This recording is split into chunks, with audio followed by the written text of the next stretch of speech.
Video game tutorials are pretty much designed to be impossible to fail. I mean, the whole point of them is to teach you the mechanics of the game you're about to play, so they want you to, learn those mechanics. If you are about to make a proper mistake, it'll redirect you to make sure you learn the right lesson. However, not all tutorials are made equal, and some of them do let you make mistakes, and some of them, whilst letting you make those mistakes, will make fun of you as you do that. That means they'll let you make a dumb and regrettable choice, and then make absolute fun of you for doing it. If you think you might be owed some slack for being a beginner, well, you'd want to think again. Losing the one thing the game doesn't expect you to can hurt your ego, but the following acts of mockery make that humiliation ritual even more potent. I'm Jess from What Culture, and here are 20 video games that mock you for failing the tutorial. Defying the Gods, Pillars of Eternity 2 Deadfire. Pillars of Eternity 2 Deadfire is a 2018 role-playing video game developed by Obsidian Entertainment. The game is rich with story and mechanical elements, including letting you make a bunch of different decisions as the story goes along.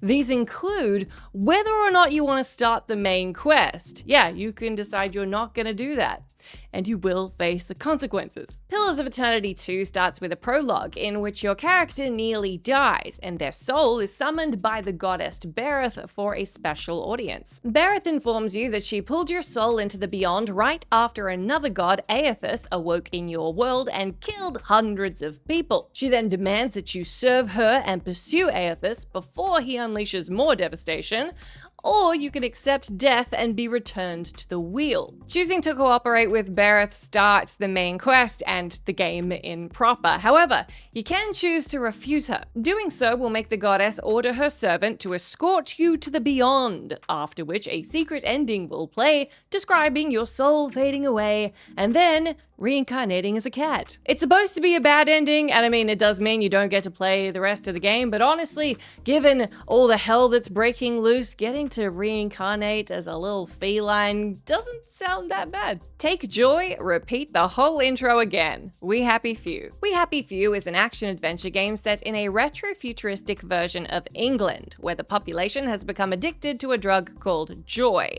It makes them hallucinate the world as a blissful utopia, even though they're actually stuck in a gruesome and violent regime. The game is quite story-heavy, focusing on 3 different characters trying to escape the illusory serenity of Wellington Wells. To do this, the protagonists first need to realize the lies that are underpinning their entire society, and they do that by not taking joy. This is how the game introduces you to protagonist Arthur, who is a censor for local media. Mid-work, Arthur begins to experience flashbacks to the traumatic disappearance of his brother. You're given the choice to take joy or try to remember the event. The game obviously wants you to do the latter to start the story, but you do get the option to take your mandatory drug anyway. If you decide to stay blissfully ignorant, Arthur will take the joy and then return back to work as if nothing happened. The game will roll mock credits and essentially end the story shortly after. You're then forced to repeat the entire introduction again as punishment since you clearly didn't pay attention to what the game you're about to play is about. Reassigned to Alaska. X Beyond the Frontier. X Beyond the Frontier is a 1999 space flight simulation game in which you play as Kyle Brennan, an Earth test pilot that ends up stranded in an unknown part of space called the X universe. There you'll be fighting and trading with the local alien races to find a way back home. The game is mainly based around piloting your spacecraft, which is why you're given an in-depth tutorial as to how to make your way around the controls. The intro is set right before Kyle's accidental warp jump, making you complete a brief training by Earth's mission control. The tutorial teaches you each action of your ship individually, but if you get bored with it, you can quickly realize that the craft is equipped with weapons, which you can fire at Mission Control's mothership. At this point, Mission Control will warn you to behave, otherwise they will send you to man a post at Alaska, which seems like colorful commentary and surely not a real threat, right? Well, if you attack the mothership for long enough, eventually the man coordinating your test will lose his patience and actually sign off on your transfer to Alaska. A game over screen will pop up and there is sad music playing to really underpin the fact that you traded a very cool space adventure for, being stationed on Alaska. There's no game about that. F you, High on Life. High on Life, the quippy sci-fi first-person shooter by Squanch Games, begins with a tutorial in which your character plays a fake Doom clone. This somewhat meta introduction to the game is not only a fun parody of those early 3D FPS games, it's also a learning experience that familiarizes you with the basic controls. It also familiarizes you with the fact that this is a game that desperately wants to make fun of you, and it's gonna do that a lot. Although the tutorial is mostly what you'd expect from a tutorial, there is one little secret that lures in unsuspecting players like moths to a flame. During the sewer section of the tutorial, you can find a vent that is just big enough for you to crouch inside. Since it does seem to be off course from your main objective, you might think this is a secret offside entry point to a cool new area. However, when you enter the vent, there is only a bloody FU written on the wall. And the moment you turn around, the game will block off your path, trapping you inside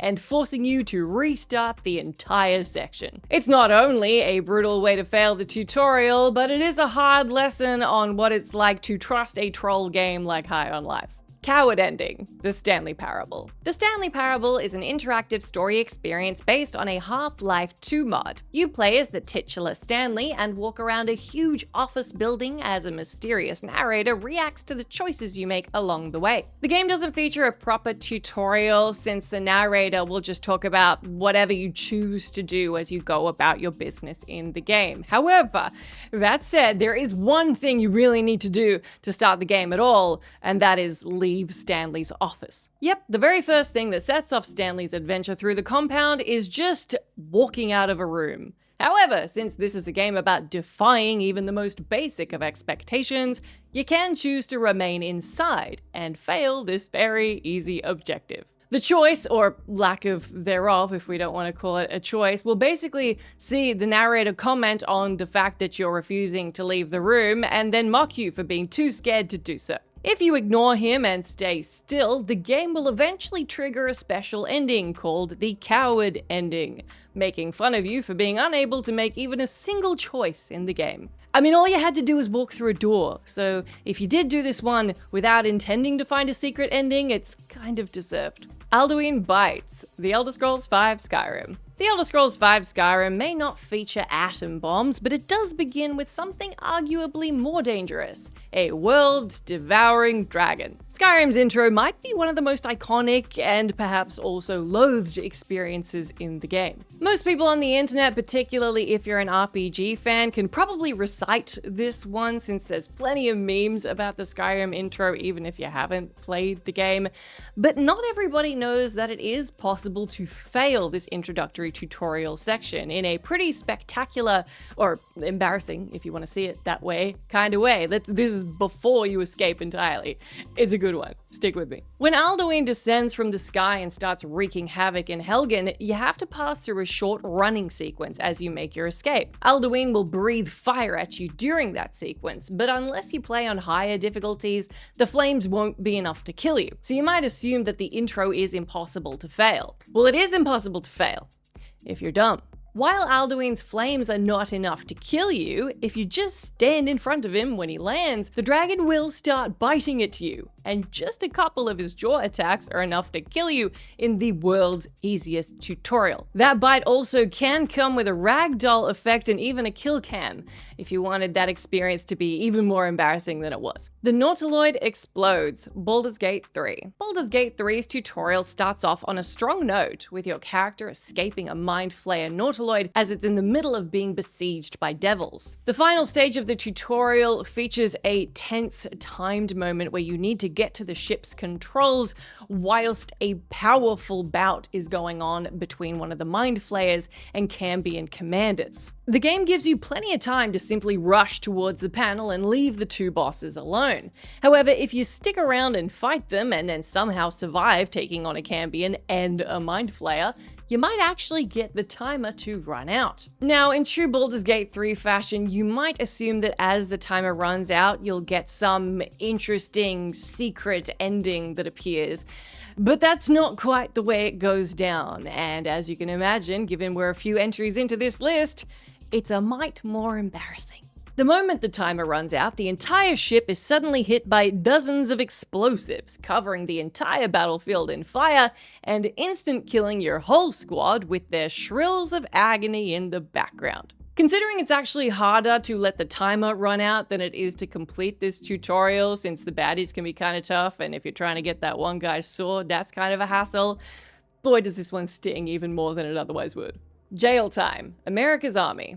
America's Army is a first-person shooter that's unique among its genre in that it's been developed by the actual US Army in order to educate and recruit new soldiers. As you can imagine, an official game made by the US Army probably wants to be pretty realistic in terms of combat and training, but also the rules and regulations of being a soldier. During the tutorial level, you have to go through the proper military training, learning how to shoot your rifle, pass through difficult terrain, and so on. The entire time you're being observed by a drill sergeant who yells commands at you, which some people might find pretty annoying and want to do something about it as soon as they get their hands on a weapon. If you decide to be one of those people, and when you get your hands on a weapon, you decide to shoot that drill sergeant, the game takes it pretty seriously. Whereas in other FPS titles, a similar action would give you a generic game over screen, America's Army goes further and actually sends you to virtual jail with nothing but the sound of a sad harmonica playing in the background. It is an official Army game, so I don't know what we expected. Butch is done with you. Mewgenics. Mewgenics is a turn-based roguelike by the creator of The Binding of Isaac, Edmund Macmillan. In this game, you breed cats and then pit them against other strays in the neighborhood. The game's full of the same dark humor you'd expect if you played any of Macmillan's other games, and some of these jokes are directed at you. Particularly one such joke if you do something really dumb in the tutorial. Shortly after you begin the game, you're given an introduction to Mewgenics base mechanics by Butch, a criminal working for the mad scientist who sends you on your quest of becoming a twisted cat breeder. The tutorial is incredibly hands-on, with Butch explaining even the most obvious mechanics, but if you still somehow mess up, your underworld buddy will suddenly stop teaching and start sassing. Doing things like attacking your allies or messing up your turns will result in Butch yelling at you and starting to angrily judge your poor decision-making skills, before giving you pity turns to fix your mistakes. His most devastating comment, though, is probably if you decide to ignore his suggestion to give a really good skill to your cat, in which he says, and I quote, "It's your life to screw up however you want." Excellent. The man is a bottomless pit of sass, and we appreciate that. Let me know down in the comments if you experienced that one or any of the other sledges on this list, and if it was the line that most hurt your feelings in video games, or if there's another one that hurt your feelings more. Yeah, it's gonna be a weird comment section. Somehow You've Died. FTL Faster Than Light. FTL Faster Than Light is the sci-fi themed roguelike strategy game that will drag you through hell and back. To reach your goal of defeating the rebel army, your spaceship's crew will have to battle some really tough opponents and unforgiving random events, and even the slightest mistake can cost you the entire campaign. Luckily, the game's tutorial is a lot more forgiving, but it's not exactly less punishing for those who manage to mess it up anyway. The intro to FTL is a step-by-step learning experience that's almost impossible to fail. Each step is carefully explained, and the final mock battle features an enemy ship that can't even penetrate your shield. It actually takes effort to find a way to lose the tutorial, like by deliberately turning off all oxygen on your ship and suffocating your crew. This is why if your ship is destroyed, FTL gives you a special game over message for the tutorial that reads, "Somehow you've died during the introductory training exercise. Feel free to try again, but this does not bode well for your mission." Never has there been a more loaded use of the word somehow. You can practically hear the condescending tone through the screen. Awaiting court-martial. Half-Life Opposing Force. Half-Life Opposing Force is an expansion pack to Valve's super popular shooter in which we take a break from Gordon Freeman's story and instead focus on a new protagonist, Adrian Shepard. Adrian Shepard is a Marine soldier, and obviously an expansion about an army man would feature some army-themed levels. And indeed, the game begins with a tutorial in which Shepard undergoes military training, familiarizing you with Half-Life's mechanics and exercises like crawling through a fake battlefield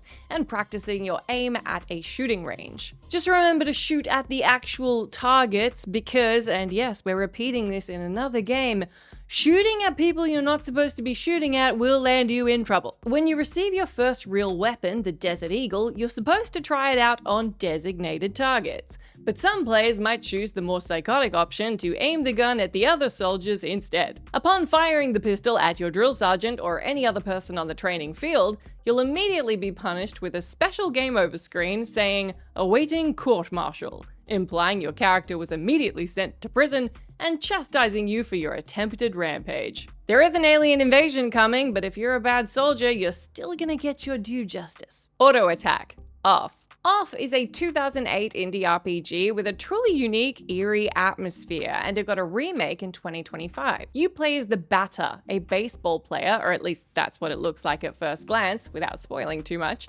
who goes on a mission to purify his world. The game begins with a short tutorial in Zone 0, where a disturbing-looking cat called the Judge shows you the ropes of the game's combat. The tutorial begins with the explanations of two types of combat: attack, which lets you fight manually, and auto, which plays the encounter for you. The Judge warns you not to use the auto mode during the tutorial, as it could kill him. However, if you didn't pay attention, or you just don't care, you might pick auto mode anyway. The Judge will snap at you for not listening, but at this point it's already too late, since auto mode is making you attack him with no restraint. You then have to awkwardly watch as the Judge slowly dies, all the while he lashes out at your incompetence until he finally drops to 0 health, calls you an imbecile, and then drops the game over screen of shame. Considering all you had to do here was not press one button, if you did do this one by accident, yeah, cone of shame for you. Marines attack. Halo Combat Evolved.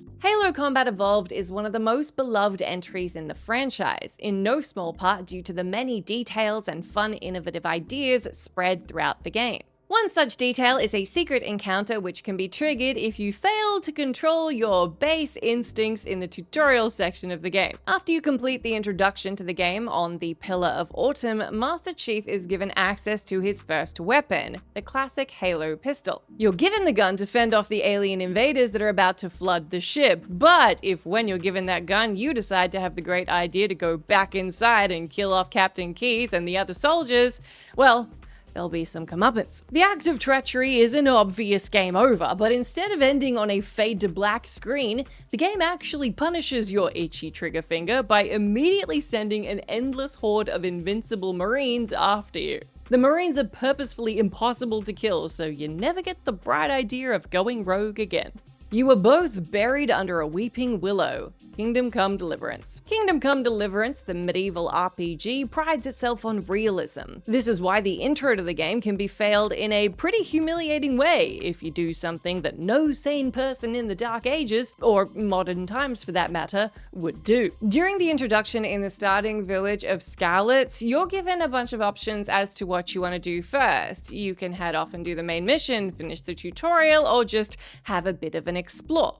You can even commit crimes, but you really shouldn't, because this will lead to one of the most embarrassing game overs in Kingdom Come. As soon as you're caught stealing or misbehaving, a catchpole will attempt to arrest you, and if he succeeds, you'll be given the options to pay for your crimes, flee, or go to jail. Now, you might pick that last one, thinking all you really need to do is wait out your sentence, Skyrim style.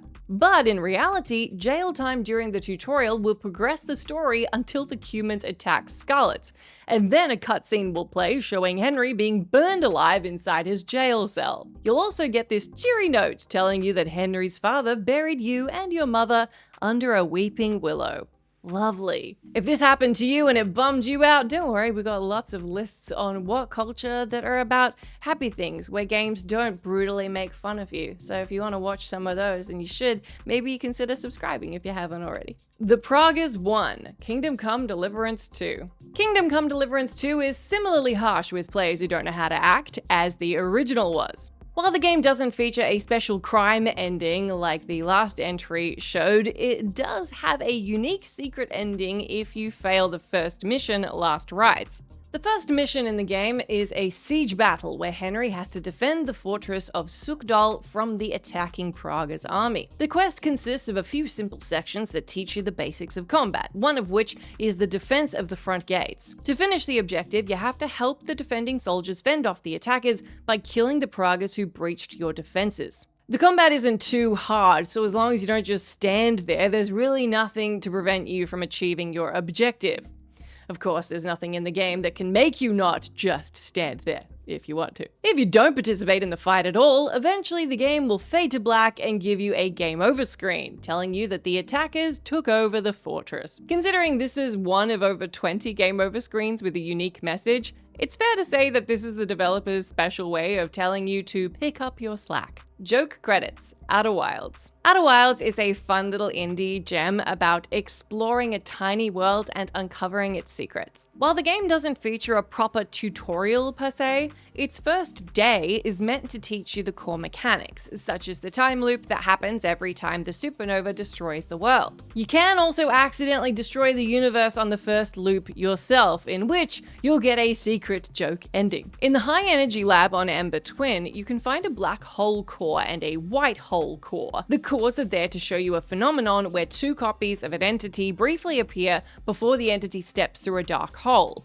a thing you normally discover by shooting your probe at the small black hole and seeing its copy come out the white hole. However, if you remove one of the cores before the probe enters the black hole, you'll create a paradox in which two objects appear where there should only be one. The error will suddenly cause cracks to appear on your screen until a message appears telling you that you destroyed the fabric of space-time. Afterwards, the game will play a mock credits roll with a kazoo rendition of the main theme, essentially mocking your ridiculous failed experiment. You killed the Empress. Dishonored. Dishonored is an immersive sim action-adventure game developed by Arcane Studios. Set in the fictional Victorian-era-inspired city of Dunwall, you play as Corvo Atano, a disgraced bodyguard of the Empress who seeks to avenge her death and clear up his name by eliminating the people who were involved in her assassination. That is, if you actually manage to finish the tutorial and begin the game proper. Otherwise, the alternative is that you assassinate Empress Jessamine yourself. It sounds silly, but it is possible to fail the tutorial to the game by killing the Empress before the actual assassins.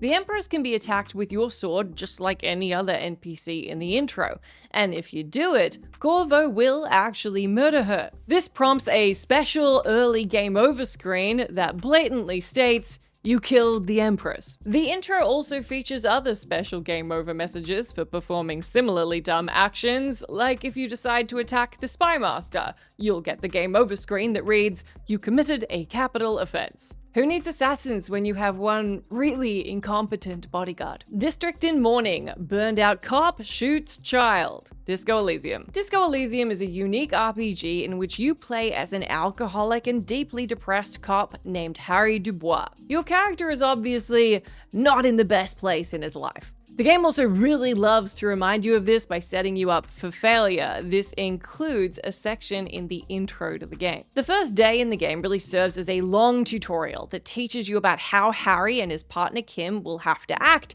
during their one-week investigation into the mysterious murder in Revachol. There are actually multiple unique and quite shameful game over endings that you can get on day one. This includes Harry being fired for shooting a child. In case you need reminding that shooting children is a no-no, there's a special ending prepared for you if you for some reason go about that anyway on your first day on the job. While investigating a hanged corpse where two really annoying kids, Kuno and Kuno S, are playing, if you convince Kim to give you his gun, you can try intimidating the children by pointing the gun at Kuno S, who sucks. But still, on the other hand, you can go a step further and actually pull the trigger. This act of Kuno slaughter will immediately prompt a game over screen describing people's horrified reactions at your deranged actions. You shouldn't do this, and I didn't do this, but also that kid, man, I mean, don't.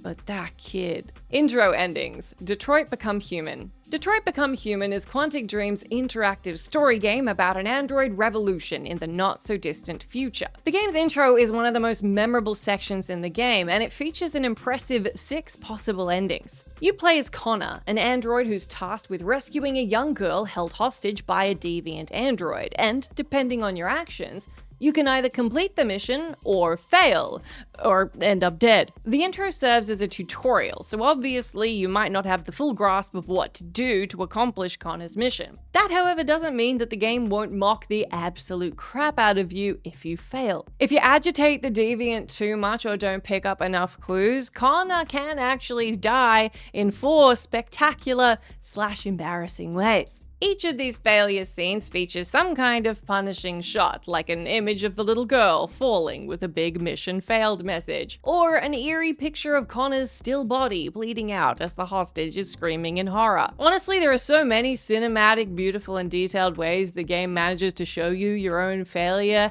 you almost don't feel mad at it. You do, but you almost don't. Nah, Super Paper Mario. Super Paper Mario is the iconic Mario RPG that doesn't take itself too seriously. Each moment in the game is either a joke or an opportunity to make puns, which is why the intro to the game features a very special game over for failing to start Mario's epic adventure. In the game's intro section, Mario visits a wizard named Merlin, who explains to you that every single dimension in the multiverse is threatened by the dark void that's been released by Count Bleck, and the only person who can stop him is you. Merlin asks if you will help him save the world, and classically, this is an RPG, you're given the ability to reply with yes or no, or in this situation it's I will, or nah. Now, you'd think that refusing the main quest would be impossible, and that choosing nah would loop you back to the same choice, but in reality, Merlin's question changes. The wizard will keep asking you for help, becoming more confused and desperate as he goes, but if you persist in saying, nah, he'll just eventually relent and you'll get a game over screen because you didn't want to help save the world, so you've doomed it to damnation. Well done. Yep, you can refuse to save the world, but well, yeah, I mean, that means the world ends. That's the end of our list. Thank you so much for hanging out with me. I hope you enjoyed this one. Do remember, you can subscribe to us on YouTube if you haven't already. We got lots of good stuff there. Also, check us out on Instagram and Facebook and TikTok, all the good places. You can also come hang out with me if you want to. I'm on Twitch, streaming at Jess McDonell. I'm on YouTube at Jess McDonell, and I'm on Instagram at Jessica McDonell if you want to see a bunch of pictures of my cat. Thank you so much for hanging out. I will see you one of those places, or I'll see you at another list here sometime soon.